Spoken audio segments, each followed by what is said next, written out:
નમસ્કાર મિત્રો, ગયા એપિસોડમાં આપણે જોઈ ગયા કે ટોયલેટ બાથરૂમ કઈ દિશામાં સારા કહેવાય, કઈ દિશામાં ખરાબ કહેવાય અને કઈ દિશામાં મધ્યમ કહેવાય. હવે આજે આપણે જોઈશું કે કઈ દિશામાં કેવા ટોયલેટ બાથરૂમ હોય તો શું તકલીફ થઈ શકે.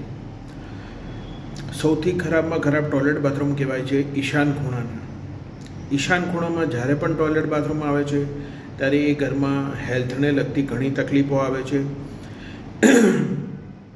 ખાસ કરીને માથાને લગતી તકલીફો, ન્યુરોલોજિસ્ટના અંડરમાં આવતી તકલીફો, અસાધ્ય રોગ એટલે આપણે એને કહી શકીએ જે ક્યોર ના થઈ શકે એવા રોગ. તો એ બાબતમાં ઘણા બધા એવા રોગ આવે છે, કેન્સર જેવા. તો એ રોગોથી પણ જાતક પીડિત થાય છે. ઈશાન ખૂણાના ટોયલેટ બાથરૂમ ક્યારે પણ તમને પ્લાનિંગ નથી કરવા દેતા, કોઈ ઓર્ગેનાઇઝિંગ નથી કરવા દેતા, કારણ કે એ વાસ્તુનું મેઇન બ્રેઇન છે. એટલે ઈશાન ખૂણામાં ટોયલેટ બાથરૂમ હોય તો ઓવરઓલ કોઈ પણ વસ્તુ હોય, ફાઇનાન્સથી, હેલ્થથી મળીને, રિલેશન, સોશિયલ વસ્તુઓ બધાની અંદર જ તમારે તકલીફ આવે છે. બીજા ટોયલેટ બાથરૂમ હોય છે પૂર્વના. પૂર્વમાં ટોયલેટ બાથરૂમ હોય અને તમારે નોકરીને લગતી સમસ્યાઓ ઉદ્ભવે છે, પ્રમોશન, ઇન્ક્રીમેન્ટને લગતી સમસ્યાઓ ઉદ્ભવે છે અને કોઈ પણ સરકારી કામકાજ એકદમ ધીરેથી ચાલતું નથી, સ્લો ચાલે છે. કોઈ ડીલ કરવા જાઓ તો વાર લાગે, હેલ્થને લગતી વસ્તુઓ તમને તકલીફ આપે છે. બીજાની જોડે કોઈ પર્સનાલિટી તમારી પ્રભાવ પાડે એવી હોય, એ પર્સનાલિટીને હંમેશા ડીમ કરે છે.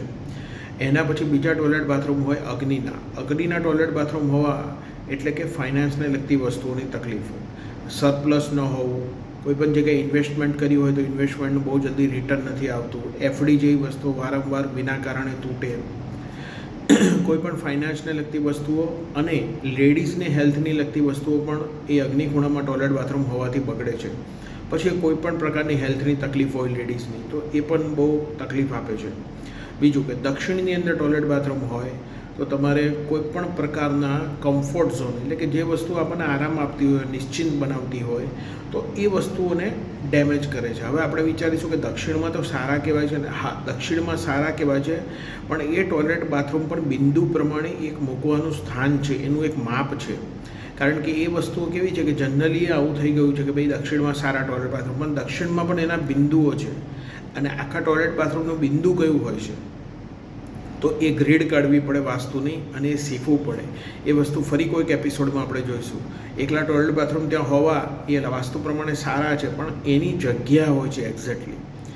આવી જ રીતે નૈઋત્યની અંદર ટોયલેટ બાથરૂમ હોય એનાથી આગળ તો નૈઋત્યમાં જ્યારે પણ ટોયલેટ બાથરૂમ હોય ત્યારે પૈતૃક સંપત્તિને લગતી વસ્તુઓ, પછી કોઈ પણ ઊંઘને લગતી વસ્તુઓ, બીમારીઓ કે ન્યુરોલોજિસ્ટના અંડરમાં લગતી વસ્તુઓ, કોઈ પણ પ્રકારનું માયાવી જીવન કે હું આ એચીવ કરીશ પણ એના માટેના પ્રયત્નો કે પ્લાનિંગ એમના યોગ્ય નથી હોતા, હું આના માટેનું આ એચીવ કરીશ, હું આવું કરીશ, તેવું કરીશ, આમાં વધારે લઈ જાય. બીજું કે કોઈ પણ પ્રકારની સ્ટેબિલિટી નથી આપતું નૈઋત્યની અંદર, એટલે માણસને કોઈ પણ પ્રકારના સ્પાઇનના રોગ આપે છે, માથાને ન્યુરોલોજિસ્ટના અંદરના રોગ આપે છે, આગલીને વચલી પેઢી કે એના આગળની પેઢી વચ્ચે અંતર વધારી દે છે વિચારોમાં.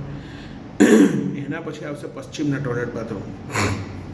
અગેન મેં તમને ફરી કહું છું કે પશ્ચિમના ટોયલેટ બાથરૂમ વાસ્તુ પ્રમાણે સારા કહેવાય છે, પણ એમાં પણ એક ગ્રીડ હોય છે, એક બિંદુ હોય છે. ડાયરેક્ટ તમે પશ્ચિમમાં ટોયલેટ બાથરૂમ મૂકી દો તો એ વાસ્તુ પ્રમાણે સારા કહેવાય, પણ જો બિંદુ પ્રમાણે મૂકો તો ડેમેજ ના કરે. તો પશ્ચિમમાં ટોયલેટ બાથરૂમ હોય તો એનાથી શું થાય છે કે પશ્ચિમને લગતા ટોયલેટ બાથરૂમ કોઈ પણ પ્રકારની ફ્રેશનેસ હોય છે, તાજગીપૂર્વક કે કોઈ પણ કેલ્ક્યુલેટિવ કોઈ પણ વસ્તુ ગણતરીપૂર્વકની, એ તમારી સાચી થવા દેતી નથી, નવી ઓપોર્ચ્યુનિટી નથી આવવા દેતી. કોઈ પણ પ્રકારનું તમે એમ વિચારો હું આ રીતના સ્ટેપ્સ 1 કરીશ, સ્ટેપ્સ 2, સ્ટેપ 3 આ રીતે મારું ટાર્ગેટ એચીવ કરીશ, ચાહે પછી સોશિયલ હોય કે જોબને લગતું હોય, ધંધાને લગતું હોય કે ફાઇનાન્સને લગતું, તો એ વસ્તુઓમાં વાર કરે છે. હવે રહ્યા વાયવ્યમાં ટોયલેટ બાથરૂમ. તો વાયવ્યના ટોયલેટ બાથરૂમ વાસ્તુ પ્રમાણે સારા કહેવાય છે, પણ એમાં પણ એક ગ્રીડ છે કે એમાં તમે પર્ટિક્યુલર કઈ જગ્યાએ મૂકો છો. તો એ ટોયલેટ બાથરૂમ મૂક્યા પછી તમને એ વસ્તુમાં ખ્યાલ આવે છે કે ભાઈ એ વાયવ્યના ટોયલેટ બાથરૂમ રોટેશન માટે બહુ મહત્ત્વના છે. પછી એ રોટેશન કોઈ પણ હોય, સંબંધોનું રોટેશન હોય, ગીવ એન્ડ ટેક હોય, બેંકોનું લોનનું હોય, ફાઇનાન્સનું હોય, બધી જ વસ્તુઓ.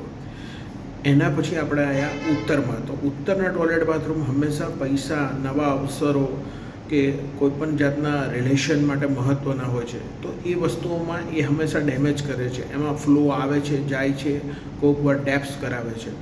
તો આવી રીતે 8 દિશાઓના ટોયલેટ બાથરૂમ જોયા.